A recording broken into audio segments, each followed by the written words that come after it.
I'm Dipavali Hazra. With me is my colleague Anubhuti Gaur. Today, of course, we're tracking those really dramatic developments with ex-Congress leader Jyotiraditya Scindia, a prominent face of the party, now changing his color to saffron and joining the BJP. So what we're going to talk about today is how this exit of Jyotiraditya Scindia impacts the Congress, because remember, not only has he quit, he's also taken along with him 22 MLAs who've resigned. Their resignation is subject to, of course, being approved. But how much of a dent will this cause the Madhya Pradesh government? What is its future going to be like? We know Scindia has charted his future course with the BJP, but what happens to the Madhya Pradesh government? Will it collapse? Does it have the numbers to survive? And after that, we'll also take a look at the Rajasthan government, which is also surviving on a wafer-thin majority, and there are strains between its Chief Minister Ashok Gehlot and Deputy Chief Minister Sachin Pilot. So to start off, Anubhuti, can you take us through the developments today? Well, yes, as we were waiting for Jyotiraditya Scindia to join the BJP. He was earlier supposed to join the BJP at 12:30 p.m. but that did not happen, and the reason is that he chose a time at 2 p.m. because between 12:30 to 2 p.m. it was inauspicious for the party. So this exactly shows that how much he was thinking about joining the BJP, how much he wanted to be sure about joining it at the right moment. So it is not that, of course, this is a big jolt for the Congress, this is a big defeat for the Congress. Once again, a prominent leader has quit the Congress party, and the Congress leaders, the top leadership, has once again failed to convince those leaders to at least give it a thought. As we know that Jyotiraditya Scindia had been upset with the party for quite some time now. It was even before the 2018 assembly elections in Madhya Pradesh, when he himself had wanted that he should be chosen as the chief ministerial face of the state, but Kamal Nath was given that post. Since that time, it was pretty much evident that he was upset with the party. The tension had been growing for quite some time, and what we see here is that a failure from the top leadership, from Sonia Gandhi, from Rahul Gandhi, in actually. It's been a long time since that initial differences happened about the chief ministerial post, and it's been 1 year when they could have somehow settled the matters. And if you see the resignation letter that he wrote to Sonia Gandhi, there itself he specified that this course had been drawing itself for a long time. So there he hinted that something was wrong for a long time. He had been ignoring, and also we cannot ignore the fact that last week itself, the Congress should have been alerted completely when a few of the MLAs were flown to Gurgaon Hotel. Yes. That was a wake-up call for the Congress. Absolutely, and in fact, Jyotiraditya Scindia has been giving many signals over the course of the last 1 year. He has come out publicly with his differences against the Kamal Nath government. He has even, he has often said that farm loan waivers were not given, that many promises made by the Congress when it came to power were not met. Yeah, even today while addressing the media, he clearly said that the Congress government has not fulfilled on all the promises, and actually, this particular promise of the waiving of the farm loans, which the Congress government had promised that it would do within 10 days, was not done. So he said, and even earlier he had threatened Kamal Nath government that he would come to the roads. And the Kamal Nath government had retorted back saying that come to the roads. So there we saw that all wasn't well. Absolutely. There was no attempt to douse that fire, which was already very visibly burning. The High Command very likely didn't do anything. Not just that, Scindia's another point of contention was when the Article 370 was abrogated. That time he came out publicly, was one of the prominent leaders to say that this is a good move by the government and we should support it.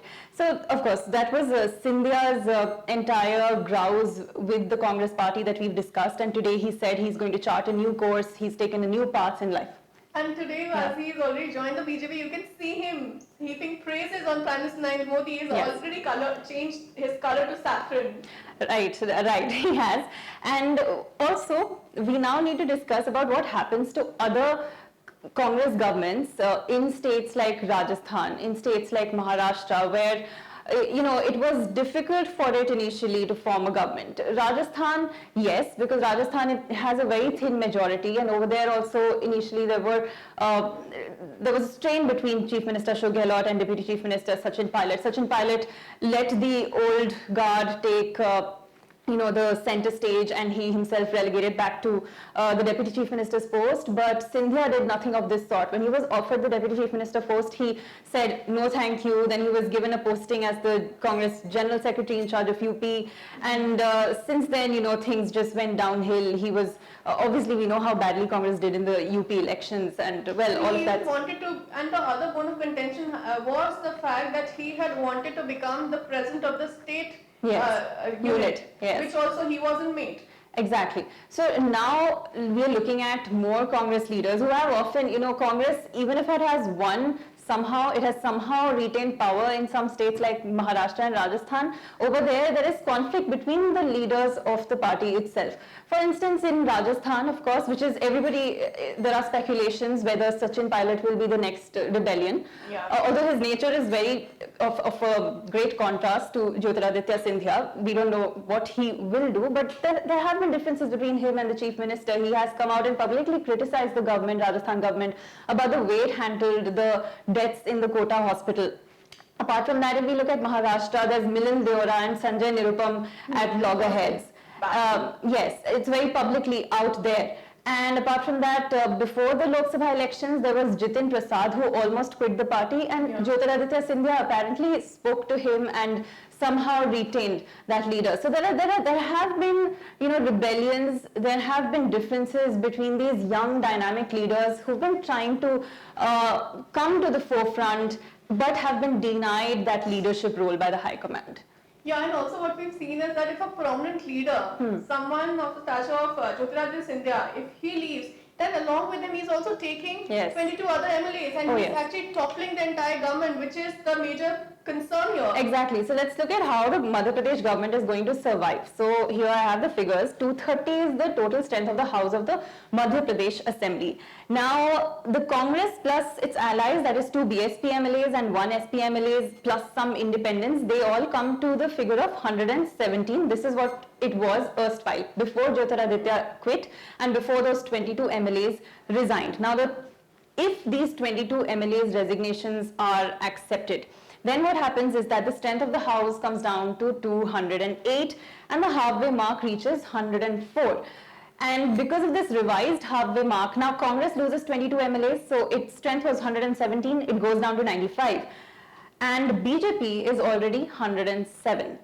So halfway mark 104, BJP 107 MLAs, so clearly it's going to be a saffron government in Madhya Pradesh if the government over there led by Kamal Nath collapses. Yeah, but also what we are learning from some of the sources is that, of course, yes, all these MLAs who are very loyal to Jyotiraditya Scindia, they resigned because he left the party, but some of them are not really willing to join the BJP. Now another cause of the worry for the BJP, though it's a win-win for the BJP, even if they've got Jyotiraditya Scindia, they've toppled the government, now they can easily plan their move ahead. Right, correct. And all these rebel MLAs, they're also unwilling apparently to contest another election. So of course it remains to be seen what happens with the Madhya Pradesh government, whether it survives or not. A floor test, of course, will be the next course of action. And of course, as we see, a new trend that is emerging in every state is the resort politics. Oh yes. Resort politics. We have BJP MLAs currently camping in Delhi. We have the Congress MLAs who've been taken to safekeeping in Jaipur, where Rajasthan, in fact, where the Congress government is there. And in Karnataka also, I believe there are a couple of Congress rebel MLAs who've been kept in safekeeping. So resort politics is at its peak. Jyotiraditya Scindia is back and in fact his aunts. By the way, the Scindias have a long family history with the Jan Sangh and the BJP. So his grandmother was associated with the party. He was one of the founding members of Jan Sangh and BJP. Then came his aunts who are very much within the party. There's Vasudha Raje Scindia, two-time Chief Minister of Rajasthan, her sister Yashodhara Raje Scindia, and of course their brother Madhav Rao Scindia, who's the father of Jyotiraditya Scindia. So Scindia in a way has returned to the family fold. His family has been saying. BJP President JP Nadda also welcomed him back, saying that this is like a homecoming. Yes. So Jyotiraditya Scindia, a big figure, like although a young leader, but definitely a leader that has a lot of value for the Congress now in the BJP camp. This is definitely a shot in the arm for the BJP. But of course, it remains to be seen how the Congress copes with this loss. I mean, what do you think the next course, it needs some course correction, Well, obviously. what we are hearing that Congress already has called a very top level meet. But now the question arises that every time all this happens, why does the meet only happens after everything is already Absolutely. happened? If the leadership would have just taken the entire thing into consideration, if they would have taken the entire matter more seriously, and they would have not taken Jyotiraditya Scindia for granted. Look at the way he has been treated in the state. He says that he has been sidelined ever since Kamal Nath formed the government, and Digvijay Singh has also had a role to play in this. That how the sources say, how his close aides say that Digvijay Singh also joined hands with Kamal Nath, and both the top leaders kind of they did not give any space to Jyotiraditya Scindia, who himself played a big role in the Congress's victory in the state. Absolutely. So obviously he felt a little sidelined, he felt left out completely. So of course, and even after the Congress party did not win seats in UP, and he was in charge of the Western UP. So even after that, he wasn't consoled or anything, and there was a lot of lack of dialogue, we would say, between the top leadership and the Jyotiraditya Scindia and his close aides. Actually, and of course, another thing that's coming to the forefront once again is the fact that there's this old guard in the Congress which is at odds with the young leadership that is trying to emerge from under the shadows of these people who had once been very prominent and of value to the Congress. And also, it's no secret anymore that Rahul Gandhi, who's no longer the Congress president, he himself declined that post. It's no secret he doesn't want to lead the Congress, and neither does he have the leadership qualities that can lead to a resurgence of the grand old party. We need more young and dynamic people at the forefront, and the Congress cannot afford to lose any more of these prominent Congress leaders. So that would be all on this edition of News Audit. Let us know what you think in the comments below, and if you like our video, do share and subscribe to One India. Thanks.